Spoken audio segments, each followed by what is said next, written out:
ETF index mutual funds నేర్చుకుని stock మార్కెట్లో రాణించాలనుకుంటున్నారా? వెంటనే ఈ నెంబర్కి కాల్ చేయండి. నమస్తే అమ్మా. నమస్తే అమ్మా. అమ్మ, తమలపాకు చెట్టు, దీని మీద ఎన్ని చెట్టు కాదు తీగ, తమలపాకు తీగ, ఎన్ని ధర్మ సందేహాలు అనుకుంటున్నారమ్మా? ఎన్ని ప్రశ్నలు చూశానో నేను దీని మీద. సో ఖచ్చితంగా మీతో మాట్లాడాల్సిన విషయం ఇది అనిపించింది నాకు. ఇంట్లో పెంచుకుంటూ ఉంటాం, ఇంట్లో కూడా తీగ కదా పాకేస్తా ఉంటుంది. ఆ చెట్టు నుంచి మనం ఆకులు తీసుకోకూడదని, అయ్యో తమలపాకు మనం ఆ చెట్టు నుంచి మనం తినకూడదని ఒకటి. చెట్టుకి ఏదన్నా ఆ చెట్టు ఎండిపోవటం గాని కుళ్ళిపోవటం గాని ఏదన్నా జరిగితే ఇంట్లో అపచారం జరుగుతున్నట్టు. దాన్ని తుంచి మనం దేవుడికి పెట్టకూడదు అనేది ఒకటి. లేదు పెట్టొచ్చు స్వామికి అని, ఆ ఆకులు తీసుకెళ్లి మనం అభిషేకానికి ఆంజనేయ స్వామికి సాధారణంగా మనం తమలపాకుతో మాల వేస్తూ ఉంటాం. దీనికి వాడొచ్చా? ముకుంద జ్యువెలర్స్ తెలంగాణలో మొట్టమొదటి ఫ్యాక్టరీ అవుట్లెట్ మన కొత్తపేటలో ఫిబ్రవరి 14న గొప్ప శుభారంభం. ప్రశ్నలు ఇప్పుడు గుర్తు రావట్లేదు నాకైతే. యాక్చువల్లీ మళ్ళీ వస్తూనే ఉంటాయి. ఇంట్లో బాగా పెరిగితే వాళ్ళ ఇంట్లో లక్ష్మి బాగా స్థిరంగా ఉన్నట్టు. తమలపాకు తీగ అందరిళ్లలో రాదని, వస్తే వాళ్ళ ఇంట్లో బాగా అష్టైశ్వర్యాలు ఉంటాయి. లేకపోతే అదేదన్నా అయితే మొత్తం పోతాయి. ఇన్ని అనుమానాలమ్మా. అమ్మా ఒకటి చెప్తాను, చెప్పండి. ఇప్పుడు మనం తమలపాకు తీగ అని పెంచుకునేది ఏదైతే ఉందో అది ఒకప్పటి తమలపాకు తీగ కాదు. అదేంటమ్మా? మనకు తమలపాకు చాలా సన్నగా ఇలా ఉండి ఇలా సన్నని కొసతేరి ఇలా పొడుగ్గా ఉంటుంది. లేత ఆకుపచ్చ రంగులో ఉంటుంది. ఆకు ముదిరితే కూడా ముదురు షేడున్న లేత ఆకుపచ్చ రంగే ఉంటుంది. ఇంచుమించుగా గట్టిగా ఉంటే ఇలా వాడిపోతుంది. కానీ ఇప్పుడు మనకు దొరికేటటువంటి తమలపాకులు, మన ఇంట్లో పెంచుకునేటటువంటి తమలపాకులు ఎట్లా ఉంటాయి? ముదురు రంగు ఆకులు ఉంటాయి, డార్క్ గ్రీన్ లో ఉండవు. అవును అవును.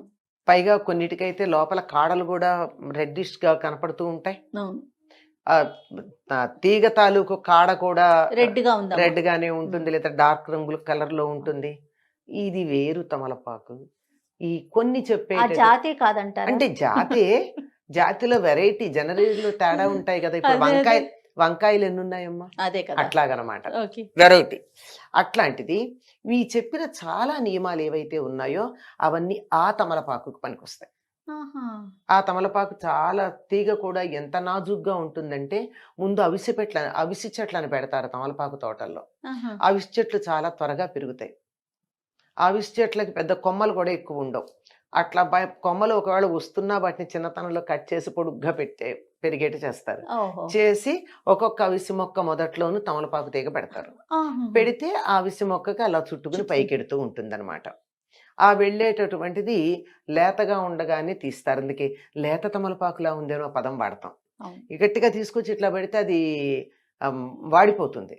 అవును. కొంచెం వేడి దరిదాపుల్లోకి వెడితే మనం ఇలా బిరుసుగా పెళుసుగా ఉండే తమలపాకు ఏదైతే ఉందో అది ఇందులో ఉన్న ఒక వెరైటీ అంతే.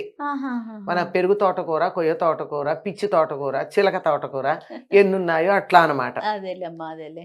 ఇప్పుడు మనకి పెరుగు తోటకూర కాడ వాడిపోయింది అంటాం, ఇట్లా కోసి అక్కడ పెడితే వంట చేసే లోపల అరగంటలో కాడ వాడిపోతుంది ఆకులును. మరి ఆ పిచ్చి తోటకూర తెచ్చి 3 రోజులు అక్కడ పెట్టినా అది వాడదు, ఏం కాదు. ఈ తేడా ఉంది. ఈ తమలపాకు గురించి చాలా రకాలైన ఊహలు ఉన్నాయి, అపోహలు ఉన్నాయి. ఒకటి, తమలపాకు ఎవరు పడితే వాళ్ళు సమీపిస్తే చెట్టు చచ్చిపోతుంది, అందులో అనుమానం ఏం లేదు. పీరియడ్స్ ఉన్నటువంటి ఆడవాళ్ళు దగ్గరికి వెళ్ళినట్టయితే చెట్టు వాడిపోతుంది. అందుకే ఆడవాళ్ళను అసలు తమలపాకు తోటల్లోకి రాని ఎరుకూలికి, ఎందుకంటే చెప్పకుండా వచ్చేస్తారుగా కొంతమంది. అందుకని అసలు ఆడవాళ్ళకి తమలపాకు తోటల్లో అనుమతి లేదు. అంటే వెంటనే కొంతమంది ఆడవాళ్ళు తమలపాకులు వేసుకోకూడదండి, తోటలోకి రానిరు. ఇది దానికి ఏం సంబంధం లేదు కదా, సంబంధం లేదు.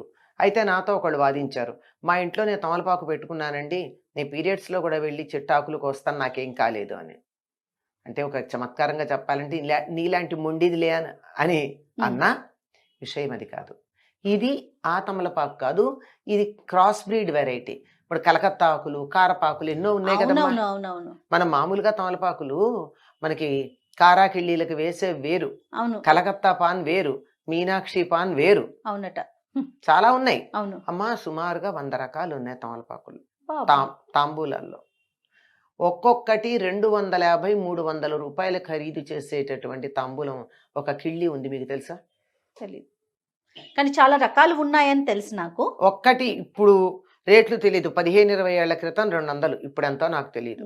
ఎక్కువే ఉంటుంది. అక్కడి నుంచి మనం తీసుకుంటే మనం మామూలు కిళ్ళి కూడా దగ్గరికి వెడితే కూడా సీదాపాన, ఇది ఇంకో పాన, మీఠా పాన, సీదాపాన, చాలియానా ఏవో చాలా అడుగుతాడు కదా, అవన్నీ తీసుకుంటే ఈ వెరైటీలన్నీ అక్కన పెడితే ఒక్కటి మీఠా పాన్కి నేను చెప్పినటువంటి మన లేత తమలపాకు పడతారు. ఈ కారాకిళ్ళీలు, మీనాక్షి ఇలాంటివి ఉన్నాయే, వీటన్నింటికి కలకత్తా పాన్. ఈ కలకత్తా పాన్కి పాన్ బనారసి వాలా పాట కూడా ఉంది కదా. మొన్న మోడీ గారు కూడా ప్రస్తావించారు, కాశీ గురించి పుష్కరాలకు వెళ్ళినప్పుడు తెలుగు వాళ్ళను ఉద్దేశించి మోడీ గారు మాట్లాడారు. ఆ సభలో ఉండేటటువంటి భాగ్యం నాకు కూడా లభించింది, అదే సభలో నేనున్నాను. ఆయన అక్కడ ప్రస్తావించిన వాటిల్లో ఇక్కడ బనారసి పాన్ చాలా ప్రసిద్ధి, మీరంతా తినండి అని కూడా చెప్పారు ఆయన. అలా అంటే తెలుగు వారి ప్రసిద్ధమైన విషయాలు చెప్తూ బెనారస్ లో ఏముంటాయో చెప్పిన వాటిల్లో ఇది చెప్పారు. అటువంటి వాటిల్లో కొన్ని వాడేటటువంటి ఆకులు తేడా ఉన్నాయే, వీటికి నాజూకుతనం ఉండదు, అట్లాంటి చెట్లకి ఏమీ కాదు. ఇప్పుడు మీరన్నటువంటి ఏమీ కాని వాటి సంగతి పెట్టి, మీరన్న ఈ నాజూకైనటువంటి సున్నితమైన తమలపాకు ఉన్నా అది ఇటువంటి ఇబ్బందిలో ఉన్నటువంటి వాళ్ళు, మైల సోకిన వాళ్ళు ఎవరైనా చావుకెళ్ళొచ్చి బట్టలు మార్చుకోకుండా చెట్టు దగ్గరికి వచ్చినా అవి వాడిపోతాయి అంతే. అందువల్ల వాటి దగ్గరికి వెళ్లకుండా కొంచెం జాగ్రత్తగా ఉండడమే తప్ప ఆ చెట్టు ఏమీ కాదు. ఒకవేళ ఎండిపోయింది అనుకోండి, అవన్నీ 1-2 ఏళ్ల కన్నా ఉండవు. అట్లాంటప్పుడు ఎండిపోతే ప్రమాదం ఏంటమ్మా? లక్ష్మీదేవి వెళ్ళిపోయినట్టు ఇంటికి అశుభము ఏమీ లేవమ్మా. అయితే ఒకటి ఏం చేస్తారంటే, సాధారణంగా తులసి గాని ఇది గాని అవి వాడిపోతే అశుభం అనుకున్న వాళ్ళు ఏం చేస్తారు, ఒక ఏడాది అవ్వగానే అందులో మళ్ళీ ఇంకో మొక్క పెడతారు. పాత మొక్క ఎండిపోతుంది, కొత్త మొక్క ఉంటుంది. అమ్మా అది ఒక కుండీలో నుంచి కొంచెం పక్కకు వచ్చి అక్కడ మట్టి ఉంది అనుకోండి, మళ్ళీ అక్కడ వచ్చేస్తుంది. అక్కడ వచ్చేస్తుంది, దీన్ని తీసి అందులో పెట్టేసుకోండి. మీ కుండీలో ఎండిపోయిందన్న బెంగ మీకు లేదు. ఈ విత్తనాలు అందులోనే పడేస్తే అవును ఆ కోటలోనే పాత మొక్క ఎండిపోగానే కొత్త మొక్కలు వస్తాయి. ఎప్పుడూ నీకు నిండుగా ఉండాలి, తులసి కోటలో మొక్క ఉండాలని చెప్పిన ఉద్దేశం తప్ప, ఏ కారణంగా ఎండిపోతే నీకు ఏదో దరిద్రం వచ్చింది అని భయపెట్టేసి ఆత్మహత్యలు చేసుకునే స్థాయికి తీసుకొస్తే ఎట్లాగమ్మా? అవునమ్మా, అవును. అశుభం అసలు ఎంత పెద్ద పదం కదమ్మా అది. అశుభం అంటే చాలా తప్పు. తులసమ్మ ఎండిపోయినా కొండెక్కినా అనుకుంటాం మనం, నిద్రపోయిందంట, నిద్రపోయినా, లేకపోతే తమలపాకు తీగ ఎండిపోయినా ఏమి అశుభం లేదమ్మా. వినేస్తారు. తర్వాత మనం పెరట్లో వేసుకున్నటువంటి ఆకు ఉందనుకోండి, మీరు ఇందాక అడిగిన ప్రశ్నల్లో హాయిగా రోజు ఒకటి తెచ్చి దేవుడికి పెట్టుకోవచ్చు, 3 ఆకులు తెచ్చి పెట్టుకోవచ్చు. దేవుడికి పెట్టాక ప్రసాదం మనం తినచ్చు, స్వీకరించవచ్చు, హాయిగా స్వీకరించవచ్చు. ఇంటికి వచ్చిన వాళ్ళకి పెట్టచ్చు. లేదు తీగ ఎక్కువగా ఉంది, 10 మందికి తాంబూలాలు ఇచ్చుకోండి, ఏం పర్వాలా. లో చేసే అమ్మాయి ఏదో శ్రావణ మాసంలో, ఆషాఢ మాసంలో నేరుడు మేము తాంబూలాలు ఇచ్చుకోవాలమ్మా, త్వరగా పెడతానంటే, మా తమలపాకులు కొనుక్కోకమ్మా, నేను మా ఇంట్లో ఆకులు ఇస్తానని చెప్పి పంపించాను. అంతే, సింపుల్ కదమ్మా. అది అందులో ఈ ఆకుల్లో బిరుసుగా ఉండే ఆకులకి ఏమీ వర్తించదమ్మా, సున్నితంగా ఉండే ఆకులకు వర్తిస్తుంది. ఇవి తినచ్చు, అవి తినచ్చు, తప్పేం లేదు. అవి కొంచెం నాజుకు, ఇవి కొంచెం మన స్థాయి, అంతకన్నా ఇంకేం లేదు. అంతేకాని ఏమీ వెంగపడాల్సిన పని లేదు. అసలు ఇలాంటి వాటితో మన జీవితాలని, మన భవిష్యత్తుని, మన ఫ్యూచర్ని ఇవా నిర్ణయించేది. మా అసలుకి ఏం లేకపోయినా చుట్టుపక్కన ఎవరో ఒకరు అనటంతో అదొక టెన్షన్ లాంటిది క్రియేట్. అసలు వాళ్ళని ఎడ్యుకేట్ చేసుకుంటూ పెడితే సరి. మనం వాళ్ళని అనే బదులు మనమే వాళ్ళని ఎడ్యుకేట్ అయితే కాదమ్మా, వాళ్ళు మనంటే మనం బాధపడే బదులు వాళ్ళని ఎడ్యుకేట్ చేద్దాం. అంతే చేసుకోండి. వాళ్ళ మాట మనం ఎందుకు వినాలి, మన మాట వాళ్ళు అంటే సత్యమైనప్పుడు అంతే. మన దగ్గర మనం స్వామి ముందు పెట్టకపోయినా కూడా మనం తీసుకొని తినొచ్చు, తప్పేం లేదు. ఇంట్లో ఉన్న తమలపాకుని మనం స్వీకరించవచ్చు. తప్పనిసరి. సాధారణంగా మనం తులసి చెట్టుకి పూజ చేసే చెట్టుని తీసుకోము, పక్కన ఇంకొక చెట్టు పెంచుకొని తింటూ ఉంటాం కదా. తినడం కాదమ్మా, దేవుడికి పెట్టడానికి కూడా పూజ చేసే చెట్టు నుంచి తీయం, పక్కన ఉన్నటువంటి దాంట్లో నుంచి తీస్తాం. దానికి పూజ చేస్తూ దాని నుంచి ఎందుకు తీస్తాం? అదే అంచేత ఎప్పుడైతే తీసి అక్కడ దేవుడి దగ్గర పెడతామో, అయిన తర్వాత రేపు పొద్దున బయట పడేయకుండా దాన్ని నోట్లో వేసుకుంటాం, అది మంచిది.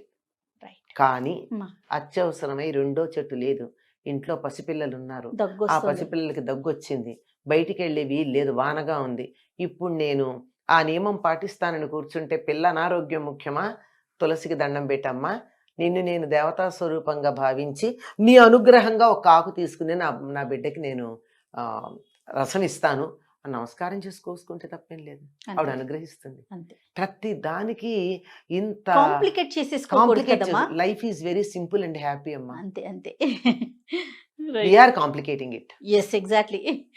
Namaste, Ma. Namaste, Ma.